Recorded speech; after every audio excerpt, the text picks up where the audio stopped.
सबका जय मसीह की। प्रिय भाई बहनों, आइए हम परमेश्वर के वचन को पढ़ेंगे और ध्यान से सुने। देखेंगे प्रियो, लूका की पुस्तक 5 अध्याय उसका 15 पद में लिखा है कि अच्छी भूमि के बीज वे हैं जो वचन सुनकर अपने शुद्ध और अच्छे हृदय में उसे दृढ़ता से रखते और वे बड़े धैर्य से फल लाते हैं। क्यों? अगर लूका 8 का 8 पद में लिखा है कि अन्य बीज अच्छी भूमि पर गिरा और उगकर 100 गुना फल लाया। इस वचन के द्वारा प्रियों हम देखते हैं तो अच्छी भूमि के बारे में बताया जाता है कि अच्छी भूमि वो है जहाँ बीज 100 गुना फल लाता है। प्रियों, अच्छी भूमि को तैयार करने के लिए किसान को पहले भूमि को भली भांति उसकी जुताई करते हैं और कहा जाता है कि भूमि को ऐसा जोतना चाहिए यदि उसमें अगर घड़ा गिराया जाए तो घड़ा फूटना नहीं चाहिए। इतना भुरभुरी मिट्टी हो जाए, उतना जोतिए कि वो मिट्टी भुरभुरी हो जाए और घड़ा गिराने पर वो घड़ा फूटने न पाए। प्रियों, घड़ा मिट्टी में धंस जाना चाहिए क्योंकि अच्छी भूमि की जो तैयारी की गई है मिट्टी को बारीक होना चाहिए, उसमें ढेले नहीं मिलना चाहिए क्योंकि अच्छी भूमि की मिट्टी प्रियों चिकनी और बालू मिट्टी से मिली दोमट मिट्टी होनी चाहिए। जो बीज अधिक फल देता है। जब हम खेत को बढ़िया से जोतेंगे बोएंगे तो उसमें अच्छा फल लाता है और इसके साथ ही हवा, पानी, धूप और खाद भी बीज को अंकुरित करता है। इसलिए प्रियों, जब तक बीज मिट्टी में धंसकर सड़ नहीं जाता तब तक वह अंकुरित नहीं होता है। तो प्रियों, मिट्टी में जब वह बीज मरता है तो उसमें जीवन आता है। वैसे ही वचन बताता है प्रभु का, पहला कुरिन्थियों 15 अध्याय उसका 36 पद में लिखा है कि जो कुछ तू बोता है और जब तक वह मर न जाए जिलाया नहीं जाता। प्रियों, परमेश्वर का वचन जब हमारे हृदय रूपी अच्छी भूमि पर बोया जाता है तो वही हमारे जीवन को आर पार छेद कर हमें जीवन प्रदान करता है और प्रियों हमारी आत्मा को वो अंकुरित करके फल लाता है। इसलिए प्रियो, यीशु मसीह जो स्वयं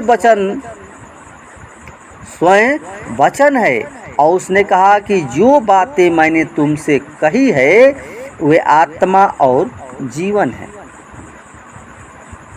यानी प्रियो, यूहन्ना 6:63 में ये बातें यीशु मसीह ने स्वयं कहा और अब वो जो बोने वाले को बीज और भोजन के लिए रोटी देता है, वो बोने के लिए तुम्हें बीज देगा और तुम्हारे बीज को वो बढ़ाएगा और तुम्हारी धार्मिकता को फसल की वृद्धि करेगा। प्रिय भाई बहनों, ये दूसरा कुरिन्थियों 9:10 में लिखा है।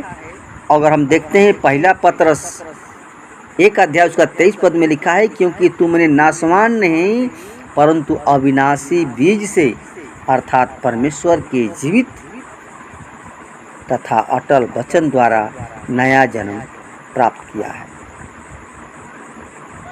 प्रियो, जिस प्रकार किसान एक फसल पाने के लिए प्राप्त करने के बाद वो दूसरी फसल के लिए बीज रख देता है, उसी प्रकार इस प्रकार जो बीज है नष्ट हो जाता है, ऐसे ही परमेश्वर का वचन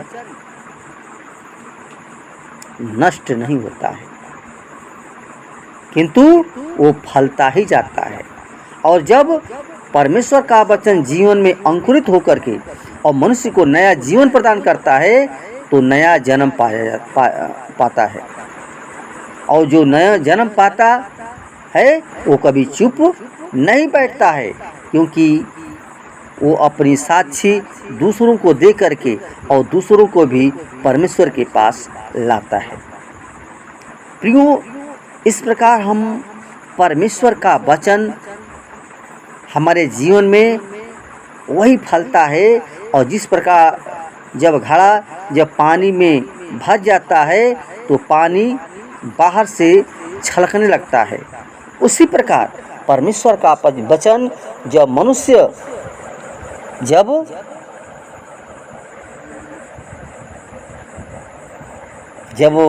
परमेश्वर का वचन जब मनुष्य के हृदय में अंकुरित होता है और फल होता है, तो वह हृदय आनंद हर्ष से भर जाता है।